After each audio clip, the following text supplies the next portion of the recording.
कशीदगी देखी जा रही है। तशद्दुद के तकरीबन एक साल में पहली बार पीर के रोज सेंट्रल बैरूत में इजरायली हवाई हमला हुआ है।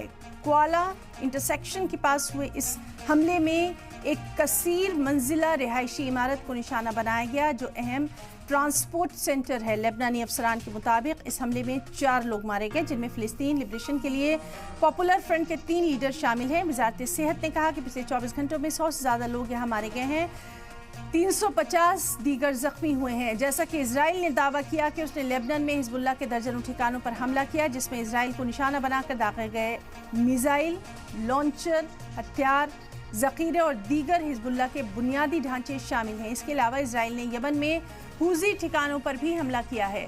लड़ाकू जेट तैयारों समेत दर्जनों तैयारों ने राज ईसा और हुददा पोर्ट पर पावर प्लांट्स और पोर्ट की सर्विसेज पर हमला किया है। इस हमले में कम से कम 4 लोग की हलाकत की खबर है, जिसमें एक पोर्ट मुलाजिम और 3 इलेक्ट्रिक इंजीनियर शामिल हैं। इजरायली वज़ीर दिफा योआव गैलेंट ने ईरान और उसके मुआमलीन को पैगाम दिया कि इजराइल के लिए कोई भी टारगेट उसकी पहुंच से दूर नहीं है। तो हिजबुल्लाह लीडर हसन नसरुल्लाह के कत्ल के बाद वेस्ट एशिया में भी कशीदगी उरूज पर है। तशद्दुद के तकरीबन एक साल में पहली बार पीर के रोज सेंट्रल बैरूत में इजरायली हवाई हमला किया गया।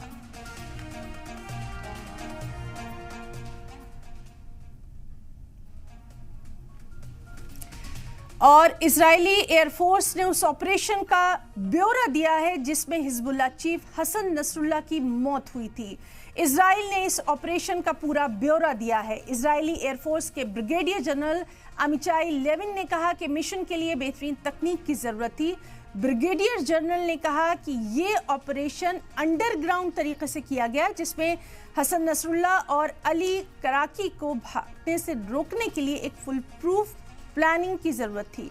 हिजबुल्लाह के साउथ फ्रंट के कमांडर के तौर पर पहचाने जाने वाले कराकी को भागने से रोका गया। इस बीच इजराइल ने ऑपरेशन न्यू ऑर्डर को अंजाम देने के लिए बंकर बस्टर बम का इस्तेमाल करने की भी तस्दीक की है, जिसमें हिजबुल्लाह लीडर हसन नसरुल्लाह को कत्ल कर दिया गया। इजरायली फौज ने कहा कि इजरायली एयरफोर्स की 69th स्क्वाड्रन, जिसे हैमर्स के नाम से जाना जाता है, वो तकरीबन 1 साल से लगातार अलर्ट पर है। ये स्क्वाड्रन F-151 RAAM जंगी जेट तैयारों को ऑपरेट करती है, साथ ही मिडल ईस्ट के अलग अलग मिशन में अहम रोल निभा चुकी है। IDF ने अपने 3 टारगेट्स का जिक्र किया। इसमें गाजा में बंधक बनाए गए लोगों को वापस लाना, हमास को ख़त्म करना और नॉर्थ के शहरियों की हिफाजत को यकीनी बनाना शामिल है। इसने यह भी कहा कि टारगेट्स को हासिल करने के लिए नॉर्थ और साउथ फ्रंट को अलग करना ज़रूरी है। तो जिस तरह से लगातार हम देख रहे हैं, हालात जो हैं वहाँ पर लगातार धमाकू होते जा रहे हैं और अब जो हसन नसरुल्लाह का जिस तरह से तमाम तर चीज़ें यहाँ पर सामने आई हैं, इजरायली एयरफोर्स ने उस ऑपरेशन का ब्यौरा भी दिया है जिसमें हिजबुल्लाह चीफ हसन नसरुल्लाह की मौत हुई थी। इजरायली एयरफोर्स के ब्रिगेडियर जनरल अमिची लेविन ने कहा कि मिशन के लिए बेहतरीन तकनीक की ज़रूरत थी।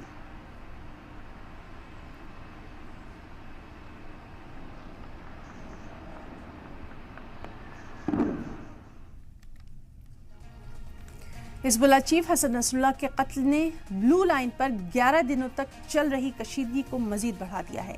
17 सितंबर को लेबनान में हिजबुल्लाह के पेजर फटने के बाद से इजराइल लेबनान सरहद पर कशीदगी है। 17 सितंबर लेबनान में हिजबुल्लाह के पेजर फटे।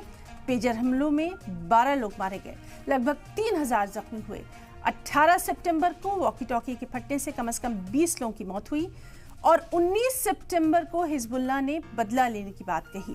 20 सितंबर को हिजबुल्लाह के टॉप कमांडर इब्राहिम अकील का कत्ल हुआ, जिसके बाद 21 सितंबर को IDF ने लेबनान में हिजबुल्लाह के 121 ठिकानों पर हमला किया।